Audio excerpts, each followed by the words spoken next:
ప్రభువైన యేసు నామములో వందనములు. శుభోదయం. యేసయ్య మాట వినుటకు ప్రేమతో నేను మిమ్మల్ని ఆహ్వానిస్తున్నాను. ఈ దినము యేసయ్య పలికినటువంటి మాటలు మత్తయి సువార్త 13వ అధ్యాయము 45 మరియు 46 వచనాలు ధ్యానించుకుందాం. మరియు పరలోక రాజ్యము మంచి ముత్యములను కొనవెదుకుచున్న వర్తకుని పోలి ఉన్నది. అతడు అమూల్యమైన ఒక ముత్యమును కనుగొని పోయి తనకు కలిగినదంతయు అమ్మి దాని కొనును. ప్రియ దేవునికి బిడ్డలారా, నా ప్రియ సహోదరి సహోదరుడా, ఈ ఉపమానములో యేసు ప్రభువారు పరలోక రాజ్యము అమూల్యమైనటువంటి ముత్యముతో సరిపోల్చి బోధిస్తున్నారు. సాధారణంగా ముత్యములు మనకెక్కడ దొరుకుతుంది అనేక మందికి తెలియదు. ముత్యహారము, ముత్యాల హారము అని ఆయా ఫ్యాన్సీ స్టోర్లో కానీ ఆయా దుకాణాల్లో కానీ కొనుక్కొని వెళతారు. కానీ కొన్ని డూప్లికేట్ ముత్యాల హారంలా కనిపిస్తూ ఉంటాయి. కానీ ఒరిజినల్ ముత్యము అనేటటువంటిది సముద్రంలో ఉన్నటువంటి ఒక జీవి నుండి కలెక్ట్ చేస్తారు. చాలామంది సముద్రంలోనికి వేటాడడానికి వెళ్ళినప్పుడు ఈ ముత్యాలు కలిగి ఉన్నటువంటి ఆ యొక్క జీవి ఆ లోపల 2 రెక్కలు కప్పుకొని అది ఎంతో జాగ్రత్తగా సముద్ర గర్భములో లోతైన స్థలములో అది నివసిస్తూ ఉంటుంది. అందులో రకరకాల ముత్యాలు ఉంటాయి. కొన్ని పెద్దవి ఉంటాయి, కొన్ని చిన్నవి ఉంటాయి. చేపల్లో మన రత్నాలు ఉండవు, కానీ ఈ యొక్క ముత్యాలు అనేటటువంటిది ఒకలాంటి జీవులు ఉన్నాయి, ఒకలాంటి సముద్రంలో ప్రాణులు ఉన్నాయి. వాటి గర్భంలో మాత్రమే ఈ యొక్క ముత్యం అనేటటువంటిది దొరుకుతుంది. అది బయట ఎక్కడ దొరికేటటువంటి వస్తువులైతే కాదు. అది చాలా లోతైన సముద్ర గర్భముల నుండి అనేక మంది దానికోసం వేటాడి చాలామంది ఈ ముత్యాలు సమకూర్చే వ్యక్తులు ఎంతో ప్రయాసతో దానిని సమకూర్చుకుంటూ ఉంటారు. పరలోక రాజ్యము ఈ భూలోకములో అమూల్యమైన ముత్యము లాంటిది. ప్రపంచంలో అన్నీ మనం పొందగలము. చక్కని కొండలు, లోయలు, వృక్షాలు, రకరకాల పశువులు, పక్షులు, ఖనిజాలు, లోహాలు, వెండి, బంగారం, అనేకమైన ఖనిజాలు భూగర్భంలో మనం పొందగలము. కానీ పరలోక రాజ్యం మనం పొందుకోవడం అది అంత సులువైనది కాదు. పరలోక రాజ్యం అంటేనే అది చాలా విలువైనది, ప్రశస్తమైనది. అపోస్తలుడైన పౌలు మహావేదాంతి ఆయన ఒక మాట రాస్తారు. పరలోక రాజ్యము భోజనపానము కాదు, కానీ నీతియు సమాధానము పరిశుద్ధాత్మ యందలి ఆనందమునై ఉన్నది. చాలామందికి ఉన్న ఉద్దేశాలు ఏమిటంటే మంచి భోజనాలు చేసి మంచి ఆహ్లాదకరమైన వాతావరణం, పరలోకంలో ఉంది అంటే అది పరలోకం కాదు. ఈ లోకంలో ఎంత బ్రహ్మాండంగా ఎలాంటి కట్టడాలు కనిపించినా, ఎలాంటి బ్రహ్మాండమైనటువంటి ఉద్యానవనములో మనం సంచరించినా అందులో విషాదం కనిపిస్తాయి, అందులో కష్టాలు ఎదురవుతాయి, అందులో దుఃఖము, వేదనలు ఎదురవుతూ ఉంటాయి.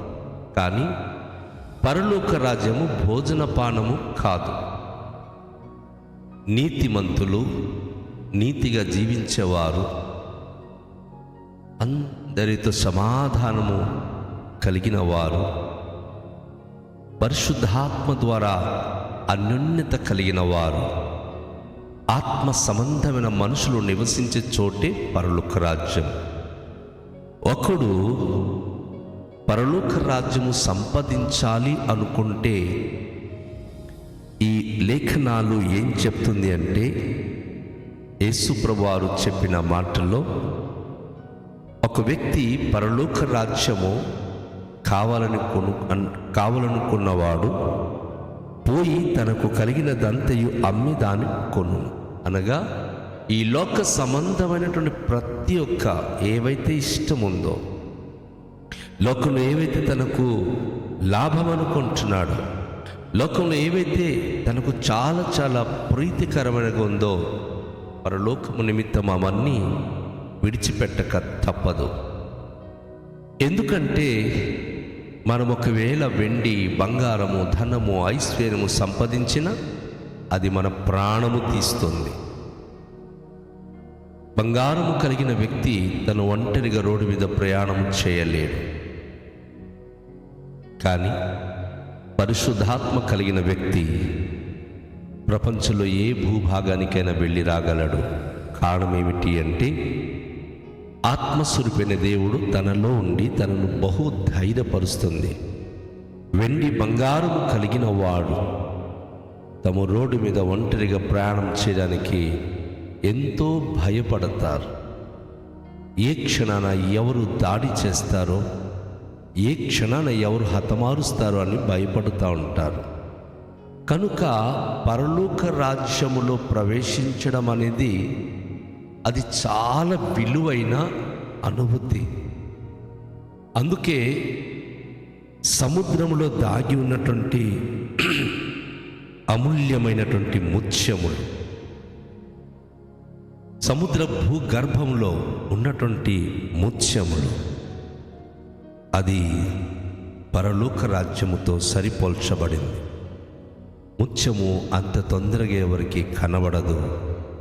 ఆ ముత్యము కలిగిన ప్రాణులు కూడా నీటిపైన తేలియాడుతూ ఎవరికి అది దొరకదు. అది చాలా లోతైన జలగర్భములో ఉంటుంది.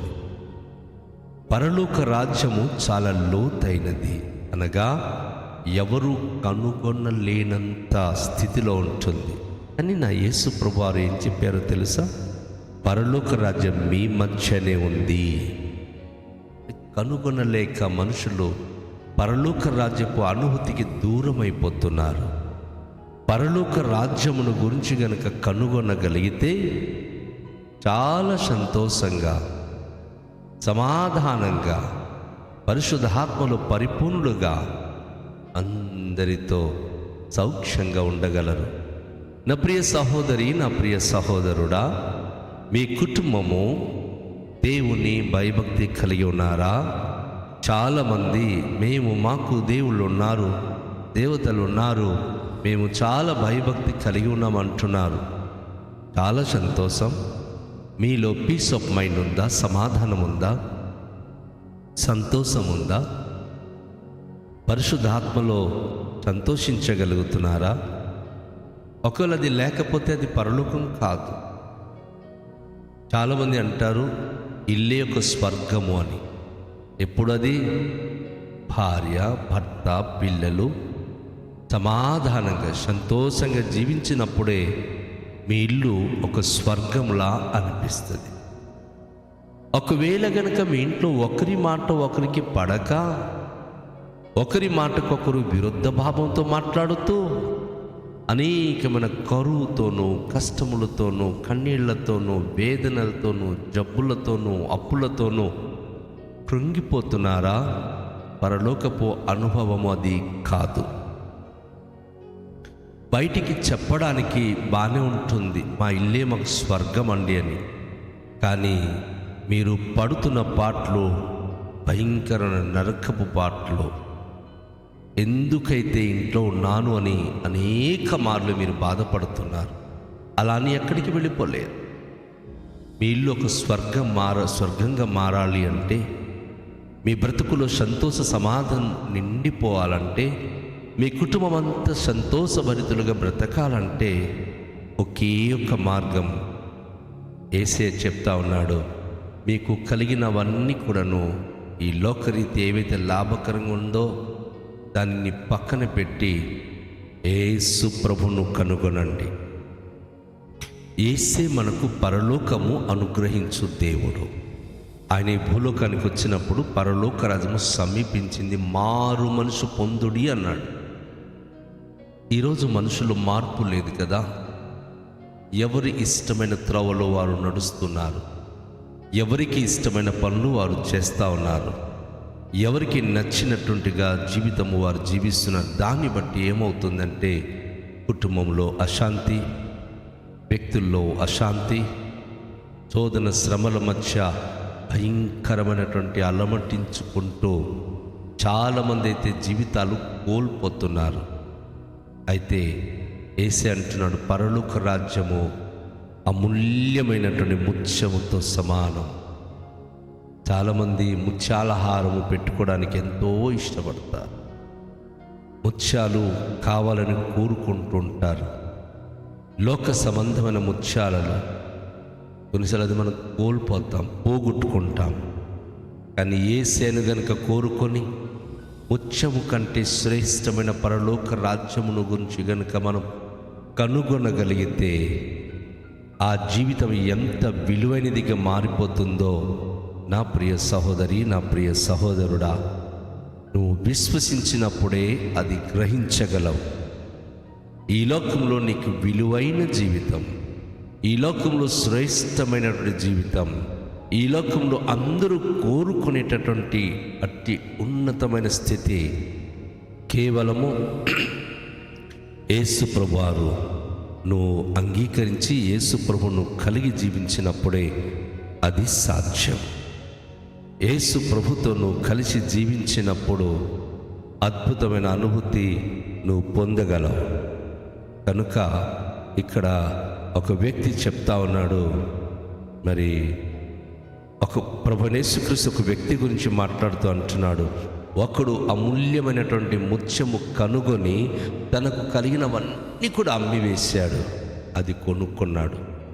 ఈరోజు యేసే గురించి వింటున్న నా ప్రియ సహోదరి సహోదరుడా, లోకంలో ఏవైతే నీకు లాభకరంగా ఉన్నాయో యేసును సంపాదించడానికి అది నష్టంగా ఎంచగలవా? అపోస్తలుడైన పౌలు అంటున్నాడు, ఏవైతే నాకు లాభకరంగా ఉండేదో అవన్నీ క్రీస్తును సంపాదించడానికి అవన్నీ పెంటతో సమానంగా ఎంచుకొనుచున్నాను. అంటే అసహ్యంగా నేను దానిని చూస్తున్నాను. యేసును సంపాదించినప్పుడు వచ్చే బెనిఫిట్స్ ఏమిటి అంటే, ఆయన చనిపోయి తిరిగి లేచాడు, నేనును చనిపోయి లేస్తా. యేసు ప్రభువారు ఈ భూలోకం నుండి పరలోకానికి కొనిపోబడ్డాడు, నేనును పరలోకానికి కొనిపోబడగలను. యేసు ప్రభువారు మరి ఎన్నటికీ చనిపోని శాశ్వతమైన జీవము కలిగిన వాడై ఉన్నాడు.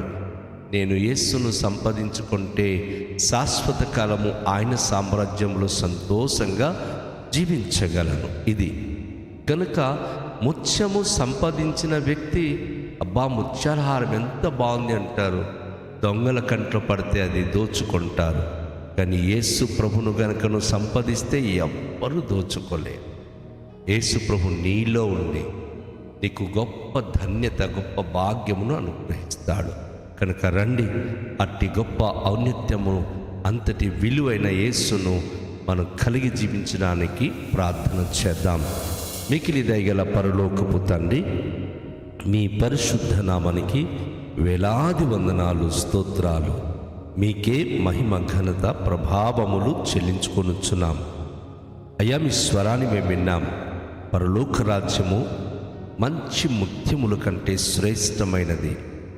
ఆ పరలోక రాజ్యమును గురించి బోధించి పరలోక రాజ్యంలో చేర్చడానికి వచ్చిన మా ప్రియ ప్రభు అయిన యేసుక్రీస్తు మీరు, మీ అందు విశ్వాసం ఉంచిన వారు నశించక నిత్య జీవం గలవారై మీరుండే పరలోక రాజ్యంలో మీతో శాశ్వత కాలం నివసించే భాగ్యం అనుగ్రహిస్తున్నారు. కనుక ఈరోజు ఎంతమంది బిడ్డలైతే ఈ శ్రేష్టమైన మీ యొక్క ప్రభువైన శుభవర్తమానం విని ఉన్నారో, ప్రతి ఒక్కరు ఈ లోకంలో ఉన్న లాభాలు, ఈ లోకంలో ఉన్నటువంటి ఏవైతే బెనిఫిట్స్ అనుకుంటున్నారో అది లోకం వరకే, కానీ చనిపోయిన తర్వాత మీ రాజ్యములోనికి అది మమ్మల్ని ఎన్నడూ కూడా ఉపయోగం అవ్వదు.